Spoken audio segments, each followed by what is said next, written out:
হলদিয়ায় শিক্ষার নতুন অধ্যায়। গ্লোবাল গ্রুপ অফ ইনস্টিটিউট উচ্চশিক্ষার উৎকর্ষ স্থাপনে শিলান্যাস করলেন স্বামী মুক্তেশ্বরানন্দজি মহারাজ। হলদিয়া পৌরসভার 1 নম্বর ward Mohammadpur Global Group of Institute এর নতুন ক্যাম্পাসের শুভ সূচনা শিলান্যাস অনুষ্ঠিত হয়। এই অনুষ্ঠানে উপস্থিত ছিলেন স্বামী মুক্তেশ্বরানন্দজি মহারাজ, ভারত সেবাশ্রম সংঘ মহিষা দল, ছিলেন পশ্চিমবঙ্গ সরকারের মন্ত্রী বিপ্লব রায় চৌধুরী। এছাড়াও গৌরবময় উপস্থিত ছিলেন বিশিষ্ট চিত্র পরিচালক কৌশিক গাঙ্গুলি, বিশিষ্ট ক্রীড়াবিদ সম্বরণ ব্যানার্জি সহ সংস্কৃত ক্রীড়া জগতের বহু বিশিষ্ট ব্যক্তিবর্গ। ছিলেন বিভিন্ন শিক্ষা প্রতিষ্ঠানের শীর্ষ কর্তৃপক্ষ, শিক্ষক শিক্ষিকা, ছাত্রছাত্রী, কর্মকর্তা কর্মচারী এবং স্থানীয় শুভানুধ্যায়ী ব্যক্তিবর্গ। 26শে ফেব্রুয়ারি বৈদিক মন্ত্র উচ্চারণের মধ্য দিয়ে শিলান্যাস সম্পূর্ণ হওয়ার মধ্য দিয়ে নতুন অধ্যায়ের শুভ সূচনা হয় গ্লোবাল গ্রুপ অফ ইনস্টিটিউটের পথ চলা। প্রসঙ্গত 1998 সালে পূর্ব মেদিনীপুর জেলার ছাত্রছাত্রীদের জন্য উচ্চ শিক্ষার সুযোগ সৃষ্টির মহান উদ্দেশ্য নিয়েই গ্লোবাল গ্রুপ অফ ইনস্টিটিউটের পথ চলা শুরু হয়। শিক্ষা প্রতিষ্ঠান শিক্ষাকে সকলের নাগালের মধ্যে পৌঁছে দেওয়াই ছিল মূল লক্ষ্য, যাতে মেধা কখনো সুযোগের অভাবে থেমে না থাকে।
অবিস্মরণীয় মুহূর্ত, আমাদের কলেজের একটা গর্ব।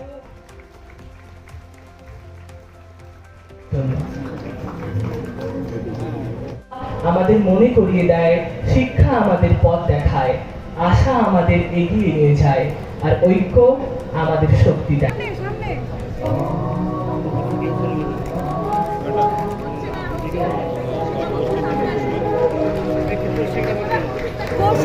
সামনে আসুন।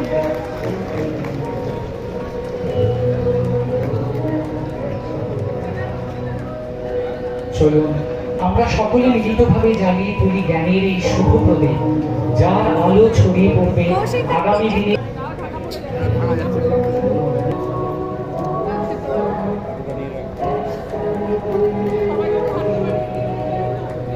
Requesting the audience to please give a big round of applause. শুরু করতে চলেছি আমাদের অনুষ্ঠান প্রদীপ প্রজ্বল।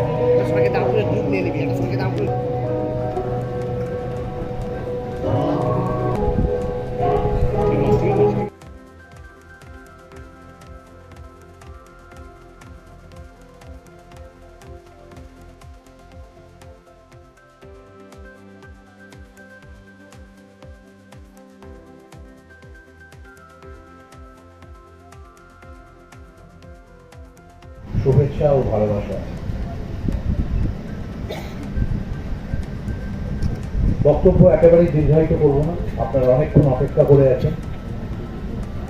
তবে এটুকু বলতে পারি, আমরা বিভিন্ন অনুষ্ঠানে বিভিন্ন সময় যাওয়ার সুযোগ ঘটে। আজকে এখানে আসাটা তার থেকে একটু আলাদা এবং অনেকটাই আলাদা। মঞ্চের কাছাকাছি আসার পর এই স্বপ্নের যিনি মূল রূপকার, তার মুখ আমি খুব মনোযোগের সাথে দেখেছি। তিনি মঞ্চে ওঠেননি,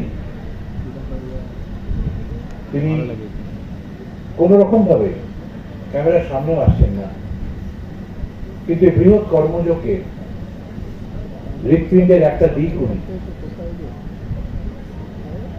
1998 সাল যখন ঘোষণা করলেন, ওটা আমার কাছে খুব গুরুত্বপূর্ণ একটা বছর, কারণ ওই দিকে আমার সন্তান উজানের জন্ম হয়েছিল। ওই সালে আমার কাছে এক শিশুর জন্মের গুরুত্বপূর্ণ সাল এটা। সমান্তরাল ভাবে এইভাবে ইতিহাস গড়তে থাকে। আমার কাছে যেটা বিশিষ্ট, সেই সময়টা বা সেই দিনটা আরো বহু মানুষের কাছে গুরুত্বপূর্ণ হয়ে ওঠে। 4-5 জন থেকে 5,000 ছাত্রে পৌঁছানো, এই যে বিরাট জার্নি, এই জার্নিটার মধ্যে শিক্ষা প্রতিষ্ঠান বা যে কোনো প্রতিষ্ঠানকে বৃহৎ করার পিছনে একটা ব্যবসার উদ্যোগ থাকে, ব্যবসা বৃদ্ধি। বাইরে থেকে আজকের দিনে দাঁড়িয়ে দেখলে তাই মনে হয়, কিন্তু এখন যে প্রতিষ্ঠানে দাঁড়িয়ে আছি, আমি সমস্তটা জেনে হলফ করে বলতে পারি, বিশেষ করে ছাত্রছাত্রীদেরকে আমি বলতে চাই, এরকম নিরাপদ প্রতিষ্ঠান আর পাওয়া যাবে না। কারণ এই প্রতিষ্ঠানের পিছনে ব্যবসাটা অত্যন্ত গৌণ, ভালোবাসা এবং স্বপ্নটা প্রধান। প্রথম 4-5 জন ছাত্রের মধ্যে থেকে যে ভালোবাসার জন্ম হয়েছিল, আমরা জানি কয়েক মাস আগে তার একটা অংশ, হৃৎপিণ্ডের আর একটা দিক আমাদের ছেড়ে অন্য জগতে গেছে।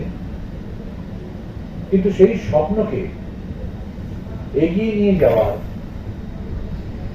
উৎসাহ বা ভিতর থেকে সেই তাগিদ সমস্ত যখন হারিয়ে ফেলেছিলেন, আমি কৃতজ্ঞতা জানাবো সেই সব প্রিয়জনদের, ছাত্রছাত্রীদের, অধ্যাপকদের এবং বন্ধুদের, যারা ওনাকে উৎসাহ জানিয়ে ওনাকে আবার নতুন করে স্বপ্ন দেখার উদ্যোগ দিয়েছেন। তাদের আমি একজন নাগরিক হিসেবে কৃতজ্ঞতা জানাই, নইলে এই মহান কাজটা শুরু হতো না। নিরাপদ, এইটুকু বলতে পারি। এরকম প্রতিষ্ঠান, যেখানে প্রতিষ্ঠানের প্রধান বারবার করে প্রতিটা দিন, প্রতিটা মুহূর্তে সেই ভালোবাসাকে পূর্ণতা দিয়ে চলেছেন এবং বাঁচিয়ে রেখেছেন। রোগ ব্যাধি, জন্ম মৃত্যু তো আমাদের থাকেই। শুনেছিলাম গিরিশ ঘোষের অসুস্থতা শ্রীরামকৃষ্ণ নিয়ে নিয়েছিলেন ভালোবেসে। তেমনি একজনের অসুস্থতা আর একজন ভালোবাসার মানুষ নিজের শরীরে ধারণ করে নেয় মানুষ সময়। সেই ভালোবাসার মূল্য চোকাতে হবে এবং সেই ভালোবাসা পরিপূর্ণতা পাচ্ছে এখানে। কাজে চিরকাল আমার কাছে এই শিক্ষা প্রতিষ্ঠান অত্যন্ত গভীর, নিবিড় এক ভালোবাসার সৌধ হয়ে থাকবে, কেবলমাত্র একটা ইনস্টিটিউশন নয়। আমার আন্তরিক অভিনন্দন রইল সবার কাছে এবং আমি চাইব আবার এখানে ফিরে আসতে। ধন্যবাদ। তাদেরকে আমার প্রণাম। এবং যারা দর্শক 5 ছাত্র নিয়ে শুরু করে 5,000 ছাত্রের পৌঁছানো, এটা একটা বিরাট মাইলস্টোন, অনেকটা সচিন তেন্ডুলকারের মতো, সেটা আমি বলতে পারি। তবে অত্যন্ত ভালো দিক এই ধরনের প্রজেক্ট, যেটা কৌশিক এক্ষুনি বললো, শুধু যে ব্যবসার জন্য করা হচ্ছে তাই নয়, ব্যাপারটা মৌলিক যে ব্যাপার, ছাত্রছাত্রীদের আগামী ভবিষ্যতের জন্য ব্যাপারটা ভাবা হচ্ছে। সেদিক থেকে আজকে যিনি কর্মচার, তিনি সামনে আসেন না, নর্মালি পেছনেই থাকেন বা থাকছেন কোনো কারণে, তাকে আমার আন্তরিক শুভেচ্ছা। আমি আশা করবো আপনি ভবিষ্যতে এই ধরনের ক্রিয়াকর্ম বা কাজ আরো অনেক সমাজের কাজে আসবে, কাজে লাগবেই। এবং আমি আরেকটা কথা কর্তৃপক্ষকে বলতে চাই, সম্বরণ ব্যানার্জি উনি আছেন যে যারা সারাদিন কলেজ করবে সেটা তো করবেই, সেটা তো পার্ট অফ দেয়ার সিস্টেম। তার মধ্যে আমি বলবো ক্রীড়ার জন্য, খেলাধুলো, সেটা ফুটবল হোক, ক্রিকেট হোক, ইনডোর এনি গেমস হোক, তার একটা সময় বার করে দিলে হয়তো ছেলে বা ভাইদের হি অর্শি ছেলে বা মেয়েদের পক্ষে অত্যন্ত কার্যকরী ব্যাপার হবে এবং স্বাস্থ্যের পক্ষে ব্যাপারটা ভালো হবে আমরা আশা করি। এবং এখানে একটা হিউজ জায়গা আছে, অনেক ব্যবস্থা করা যাবে। আমি একটাই বলতে পারি, আমি আশা করবো এই জায়গা থেকে ভবিষ্যতে বহু ছেলে মেয়ে ভালো ভালো জায়গায় গিয়ে পৌঁছবে এবং গ্লোবাল গ্রুপ অফ ইনস্টিটিউশন আজকে যে অনুষ্ঠানটা করলো অত্যন্ত পরিমার্জিত প্লাস সুন্দর, যারা অ্যাঙ্কারিং করেছেন বা বলেছেন খুব সুন্দরভাবে বুঝতেও আমাদের খুব সুন্দর হয়েছে। আমি আশা করবো এই প্রতিষ্ঠান থেকে ভালো ভালো ছেলে মেয়ে ভবিষ্যতে বেরিয়ে আসবে। 47 সালে যখন দেশ তৈরি হলো, স্বাধীন হলো, তখন ভারতবর্ষের প্রধান পরিচালক পণ্ডিত জওহরলাল নেহরু বলেছিলেন দেশটা কিচ্ছু নেই, ইংরেজরা 200 বছর 190 বছর দেশটাকে লুটপাট করে খেয়ে চলে গেছে, একটা আদমি পর্যন্ত আমরা তৈরি করতে পারি না। তার পরবর্তী পর্যায়ে চলতে চলতে চলতে চলতে দেশটা এখন অনেকটা এগিয়েছে এবং এখন আমরা মহাকাশেও যাচ্ছি আর সমুদ্রের তলদেশেও যাচ্ছি। সেই সময় যে প্রতিজ্ঞা হয়েছিল যে দেশটাকে এগিয়ে নিয়ে যেতে হবে, তার প্রতিজ্ঞা পূরণের জন্য অল্প কিছু মানুষ চেষ্টা আরম্ভ করেছে। তার মধ্যে একজনকে আমরা আজকে মঞ্চে দেখতে পাচ্ছি, গ্লোবাল গ্রুপ অফ ইনস্টিটিউশনের পরিচালক বৃন্দ। ওদের কি দুঃসাহস, ওরা আমাদের উপহার দিয়েছে বিবেকানন্দ মূর্তিকে। বিবেকানন্দ বলেছিলেন man making is my mission, মানুষ তৈরি করাটাই আমার লক্ষ্য, সন্ন্যাসী তৈরি করার লক্ষ্য নয়, মানুষ তৈরি করা আমার লক্ষ্য।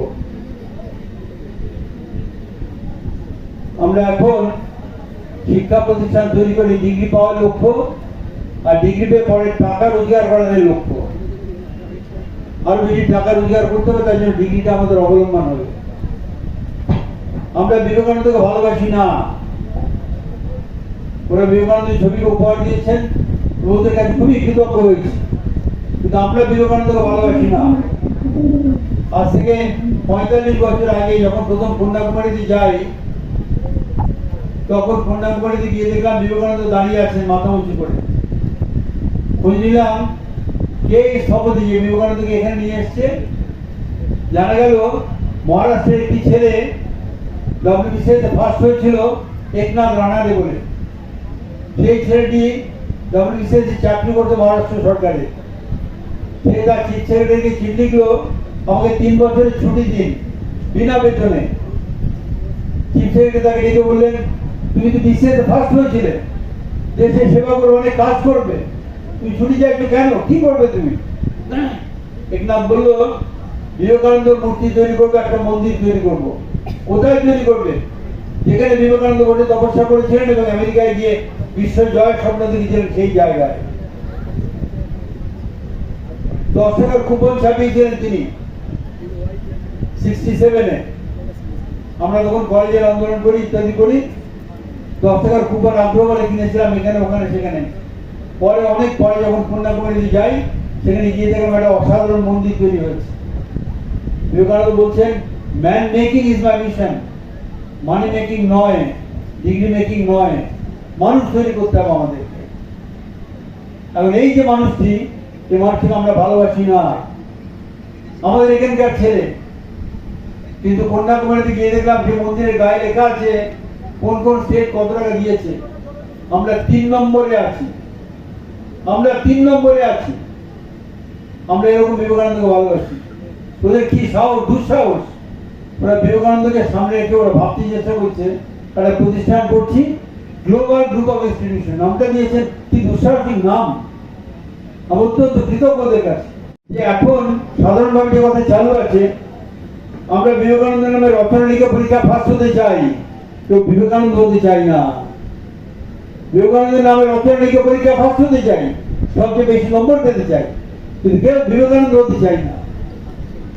দেশের কল্যাণের জন্য সবার কাছে বলে বেড়াবো, জাতপাত তুচ্ছ, মানুষ খুঁজছি আমরা। বিবেকানন্দ খালি পায়ে হেঁটে হেঁটে ভারতবর্ষ দেখতে বেরিয়েছিলেন। কজন ছেলে প্রতিজ্ঞা করে করে ভারতবর্ষ দেখবো, আমরা চিনবো, তারপর বিএ পাস করবো, তারপর এমএ পাস করবো। খুব কম পায়, 0.1% পাওয়া যাবে না। সেই বিবেকানন্দ তৈরি করেছেন মহারাষ্ট্রের ছেলেটা। আমি খুবই কৃতজ্ঞ, আর ওরা চেষ্টা করছেন বিবেকানন্দকে সামনে রেখে এই প্রতিষ্ঠানকে গড়ে তোলবার জন্য। নাম কি দুঃসাহসিক নাম, global Group of institution. Jawaharlal বলেছেন ভারতবর্ষ তৈরি করতে হবে আমাদের অনেক ত্যাগ স্বীকার করতে হবে। অনেকদিন পরে এরকম কিছু মানুষ পাচ্ছি আমরা। এখন ভারতবর্ষের সবচেয়ে ভালো ব্যবসা হচ্ছে শিক্ষা এবং স্বাস্থ্য। নতুন ক্যাম্পাসের ভিত্তিপ্রস্তর স্থাপন অনুষ্ঠান হলো। এই কলেজটি 1998 সাল থেকে প্রত্যন্ত গ্রামের স্টুডেন্টদের নিয়ে পথ চলা শুরু করেছিল। আজ তার নতুন ক্যাম্পাসের শুভ শিলান্যাস অনুষ্ঠান অনুষ্ঠিত হলো। কারা কারা এসেছিলেন? অনুষ্ঠানে উপস্থিত ছিলেন স্বামী মুক্তেশ্বরানন্দজি মহারাজ, ভারত সেবাশ্রম সংঘ, পশ্চিমবঙ্গ সরকারের মাননীয় মন্ত্রী শ্রী বিপ্লব রায় চৌধুরী, বিশিষ্ট চিত্র পরিচালক শ্রী কৌশিক গাঙ্গুলি, বিশিষ্ট ক্রীড়াবিদ সমরণ ব্যানার্জি এবং আরও অনেক বিশিষ্ট অতিথি। কত মাসের এই প্রকল্প? আমাদের এই প্রকল্প আপাতত এখানে আমাদের স্নাতক ও স্নাতকোত্তর কোর্সগুলি শুরু হবে এবং আমরা ইন ফিউচারে আমরা এখানে আইন এবং স্বাস্থ্য বিষয়ক শিক্ষাও আমরা শুরু করব। কতদিনের মধ্যে এই কলেজ গড়ে উঠবে বলে আমরা পরিকল্পনা? শুরু করছি, এটা আমাদের 2027 থেকে 28 এই শিক্ষাবর্ষে আমরা এই ক্যাম্পাস আমরা নতুনভাবে শুরু করব। আপনার নাম ডিজেনেছেন? আমার নাম শুভ্রানন্দ গোস্বামী, আমি এই প্রতিষ্ঠানে কেক আর পেস্ট্রিতে জিবে জল সপারি, ওয়াও আশাতে লাজবাব নিউ বিদ্যুৎ বেকারি, টিপটপ টিফিনে और हैप्पी पार्टी, নিউ বিদ্যুৎ বেকারি, মানডে টু সানডে, ছোট বড় সবার পছন্দ একটাই, নিউ বিদ্যুৎ বেকারি, প্রতিদিন চাই চাই, না না না না না, নিউ বিদ্যুৎ বেকারি।